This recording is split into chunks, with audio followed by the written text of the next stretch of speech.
زیدی سرین تحصیل سال به سال دشوار شده سال هرچند به پدر مادران مراجعه میکنیم اما خیلی دشواره گوناگون از جمله بعضی شخصایی که گویا از روی اقتدای دینی باشد به اختراعشون بعد صنف 9 و صنف 10 11 رو دیگر کدام کارهای مشخصه انجام دادن در طور که دختر بچه‌ها رو زیدی سنی تحصیل اصلا اون که کمی وقت تنگ مونده است یا نفر اینجا در اکل مدینه من میخواستم سخنم برام سخن هر 3 نفر باشه برام همون بعد پاسخ میدم مالش می در این جنب است مالش سوال با محترم شهود شهردار و رئیس هیئت کمیسیون توجیهتون سوال من قائلی مهاجران مهنتی است البته با مهاجران مهنتی اونجا فقط انجینران دکتران معلمان نمیروند سیمهای کارگر هم میروند یکی از کسبایی که مهاجران مهنتی اصلی کار میکنند این کسب رانندگی است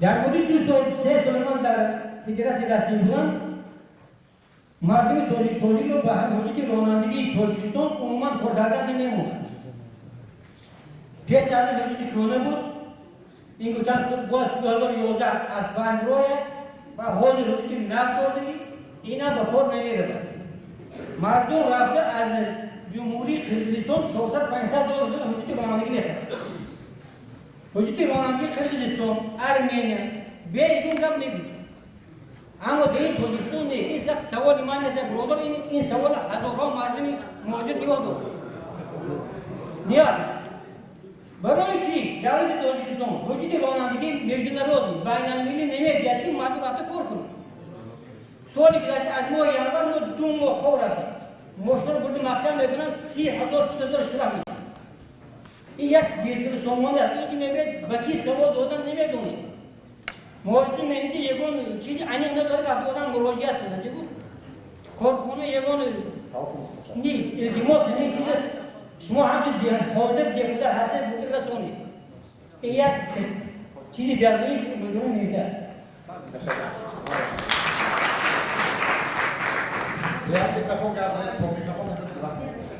من سراول پیشنهاد برای رئیسی حزب کمونیستی تاجیکستان یک پیشنهاد داشتم این آدم گفتن در پیشنهاد ما میراثی دولت سویتی هستیم این یک چیز خنده‌آور است ما تاریخ زیاده از 3,000 سالی خود را داریم و اینچنین ما از گذشتگانی بسیار با فرهنگ با مدنیت خود را داریم که بسیار قید نمودن نماینده نهضت اسلامی که ما ما با مذهب امام اعظم هستیم بسیار خوبه امام اعظم یکی از نفران بزرگ بود که او علم عربی را از دیگران آموخت و برعکس با آنها آموزانید این است به فرزند تاجیک بود این میراث ما سویتی نیستیم ما تاریخ 3,000 ساله داریم و این چنین ما مردمی با فرهنگ با مدنیت ما مردمی آریایی هستیم و این چنین اگر که ما در اطراف خود شیخ خود علامه خود بزرگوار امام اعظم حرف زنیم پس به نماینده نهضت اسلامی تاجیکستان سوال داریم در روایت آمده است که امام اعظم وقتی که آن نفر را تکلیف کردن پیشنهاد کردن که شما قاضیات شوید آن نفر رد کردن گفتن که من قاضیات نمیشوم من یک آیا دانم آیا دانسته یا ندانسته به کسی جزا ندهم این روایت است و این چنین اگر که ما پیروی امام هستیم پیروی این علامه باشیم امروز دعوا یا اینکه درست است که ما دولت دموکراتی هستیم حقوق بنیاد هستیم امروز لیکن اگر که ما پیروی داشته باشیم پس چرا امروز ما دعوا به منصب یا اینکه به پارلمانی داریم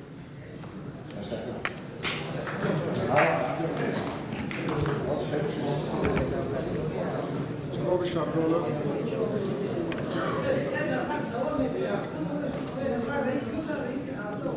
روزنامه‌نگار از اتفاق نویسندگان تاجیکستان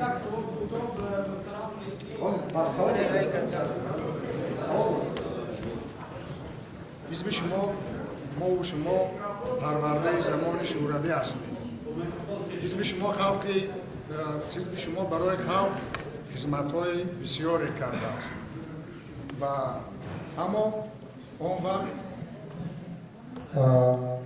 یک حزبی حکم فرما بود در زمان شوروی، در همون زمان شوروی ما رو از همه یعنی نیازها برخوردار کرد، مثل که زبان آموختیم، زبانهای گوناگون آموختیم، از جمله انگلیسی و نیمیسی و تاجیکی و روسی. خلاصه همین که امروز شما همان حزب را نگهداری کرده، آفرین، تشکر، خدمت‌های حزب بزرگ است. سوال من به شما همین بود، در همین محیط بسیار حزبی امروزه تاجیکستان حزب شما خود را چگونه احساس میکند؟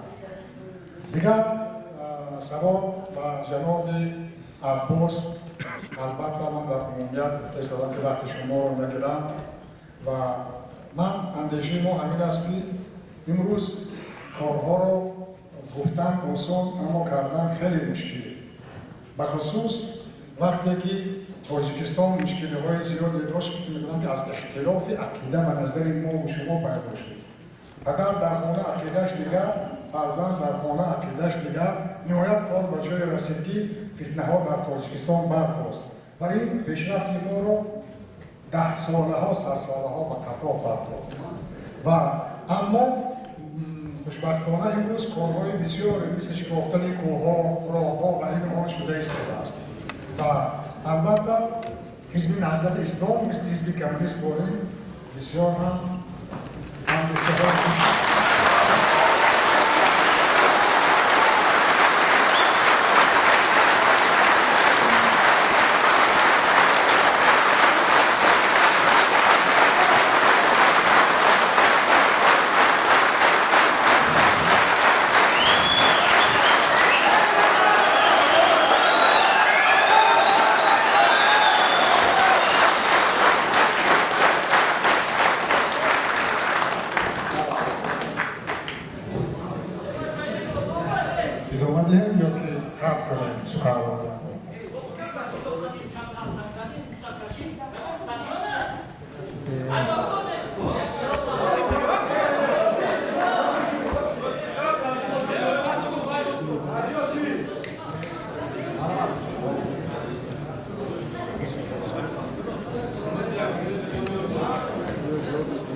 دوستان عزیز در این چند سالی که آمد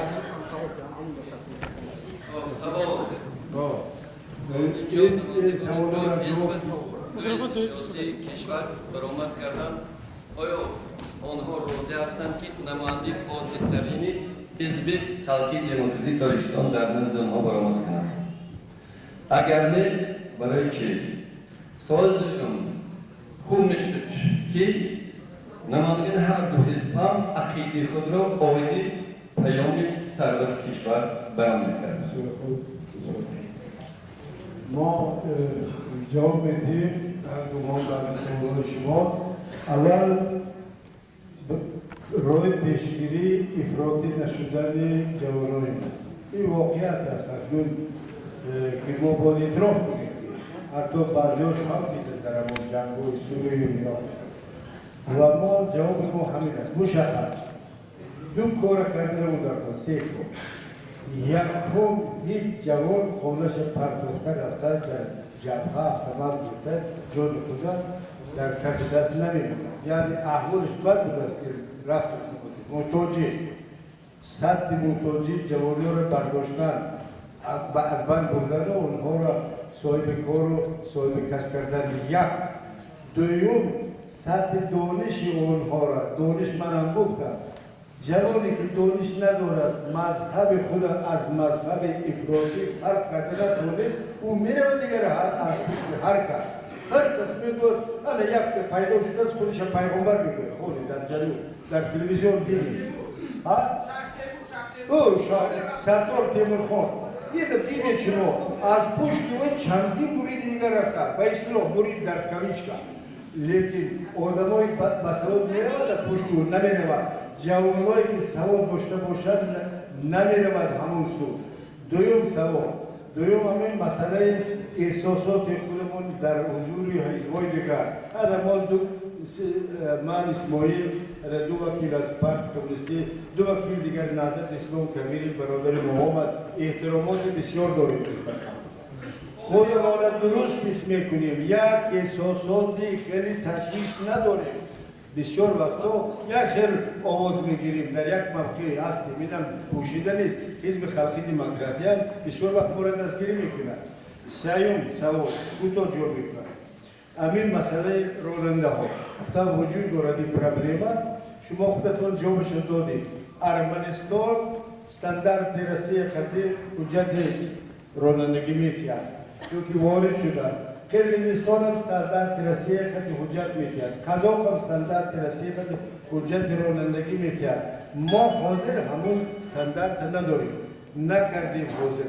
وارد شویم به طور اتوماتیک از بین میرود، لیکن تا وارد شدن ما همین تکلیف شما را اینجا نمیگذاریم. به هر چون درخواست حال وکیل هستیم تا 15 مرد ما حقوق داریم. به نام پرزیدنت میگویم که همینجا تاسیس داده شود که بعضی ماشینا هستند که از طرف چپ رول، بعضیش از طرف راست، از هر جانب که باشد در همینجا آموزش ما میتونیم تشکیل کردن. متخصصان وارد هستند که اینا وظیفه حکومت است، اینا کنند تا همین مسئله حل فصل میشدن. و فکرم جواب دادیم. برای آخر در آخر چون که ما ساعت 2 اونجا وقتی داریم، وقتی کلان در شهر خوجند اونجا تاکید کردن که تا ساعت 2 برسید. برای ما از شما عرض میخواهیم که بر وقتر از این طولار میرویم، فقط در حضور شما یک چیز گفتن دارم.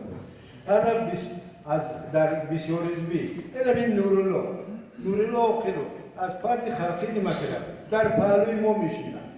همین برادر برای مناسبت داره. او از خلقی دموکراتی، من اسماعیل از پارتی کمونیستی، اکای کبیری خطی رفیق دیگرش از پارتی اسلامی. این همین مناسبت شما حتی باور نکنید. همین پارلمان در 15 سال موضوع کشمکش مذهبی و خیلی را از بین برده است. موضوع رفاقت و همکاری را به میان گذاشته است که ما این سنت بسیار خوبی تاجیکی را دوام میدیم. و در آخر یک جوان گفت که این ما میراث شوروی نیستیم. شما برادر دو چیز زندگی را فرق کنید. فرهنگ ملی ما 5000 6000 سال عمر دارد. اسلامی همین نیست برا. تا اسلامی این قدر نیاگان بقوه داریم که این همین شاهنامه فردوسی را ببینید چقدر تاریخ است. تاریخ 6000 ساله. فرهنگ ملی ما 6000 سال، لیکن ما میراث سیاسی میگیریم که بعد از برهم خوردن دولت ابرقدرت یک امپری منطقه بود سومالیان 1000 سال دولت مثل تاجیکستان وجود نداشت. افتنامه پیدا شد، بعد سال 29 رسپوبلیک اتحادی پیدا شد. تتارا در روسیه 15 میلیون، ما به 300,000 اهالی خود اعتراف کرد. دولت سوویتی ما را همچون کشور ملی اعتراف کرد که داوطلبانه وارد میشوید و اگر ضرورت پیدا شود با بیرون میبروید. ما از این جهت ما میگویم که ما میراثخوار همون دوره هستیم، نه از لحاظ فرهنگ همون دوره سوویتی هم هر روز فرهنگ خود داشت. تاجیک فرهنگ، ازبک فرهنگ خود داشت. دین ها فرق میکردن. ما برادران زندگی کردیم. این سنت اون دوره را ما باید اعتراف کنیم. به همین وجدانمون جواب تشکر. آقایان گرامی، اصلا که وقت مطمئن است کلیدی آقای رسیدم باز من سخن رو با اون کس میدیم و جمع باز میگیم. بازی؟ ما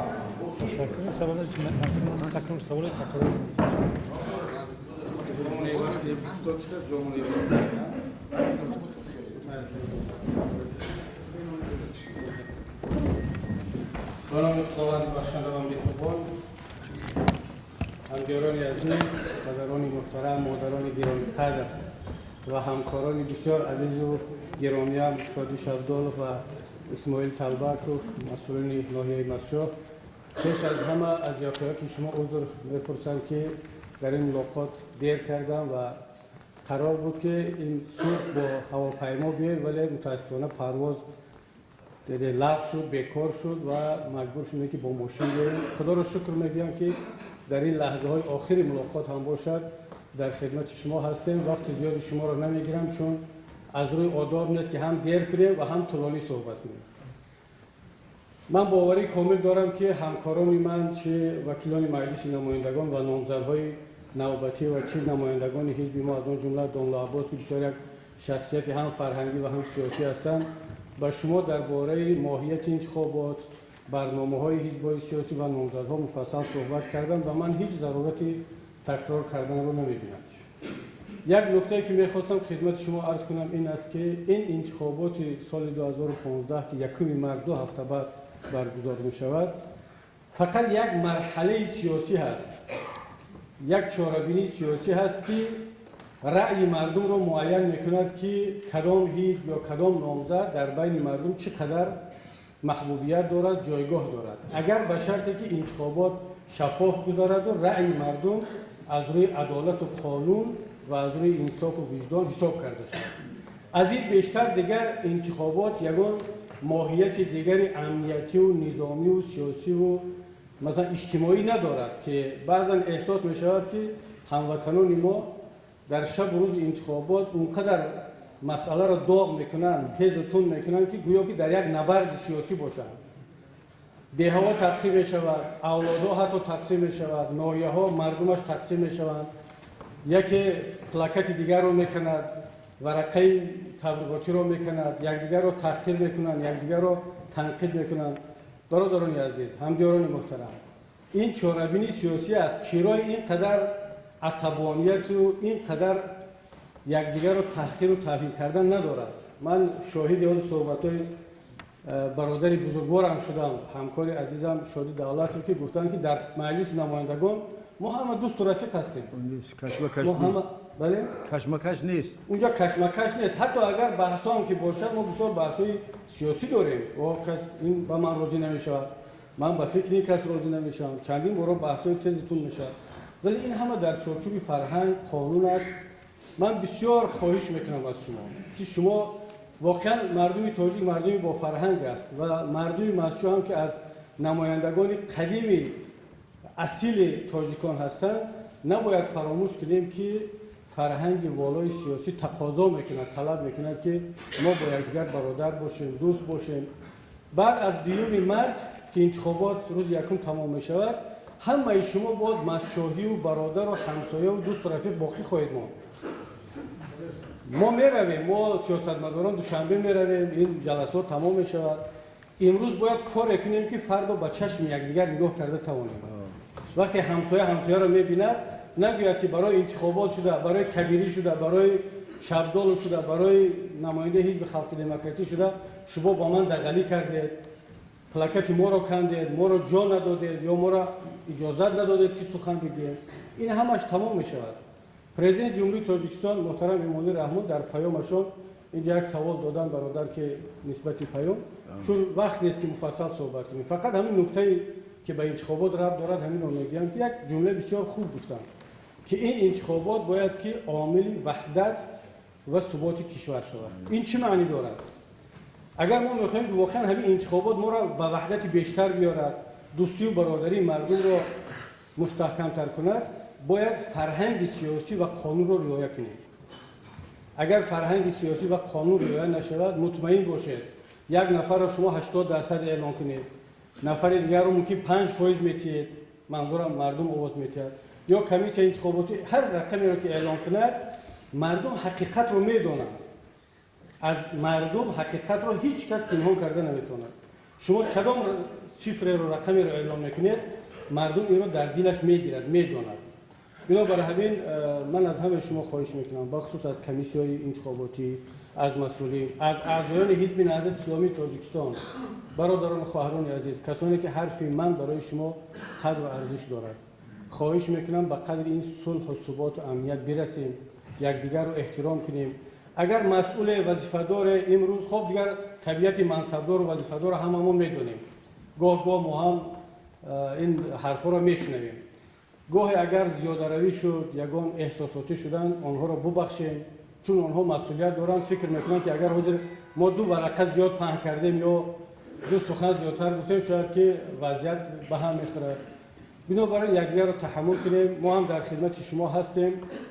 شاید که درباره شعار حزب نهضت گفته باشم که ما برای تاجیکستان برای همه، معنیش بسیار مختصر است. ما در همین شعار تمام آرمان ملت را جا کردیم که این تاجیکستان مالی باید همه تاجیکستانیان باشد.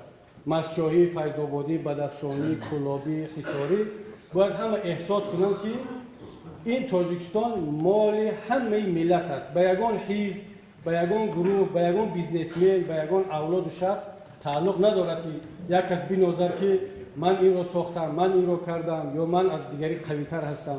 درست است که بعضی حزب‌ها، مثلا اگر حزب نهضت اسلامی تاجیکستان در یک جا محبوبیت و طرفداری بیشتر دارد، در جای دیگر کمتر دارد، یگان تعامل ننازه، نه حزب کمونیست، نه حزب نهضت، نه خلق دموکراتی، همون انسان همین زمین هستیم، شهروند تاجیکستان هستیم.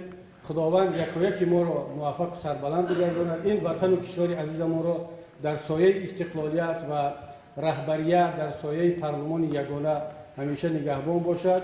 ان شاء الله در سفرهای بعدی که اومدیم مفصل و طولانی با شما صحبت میکنیم. خداوند نگهبانتون باشه.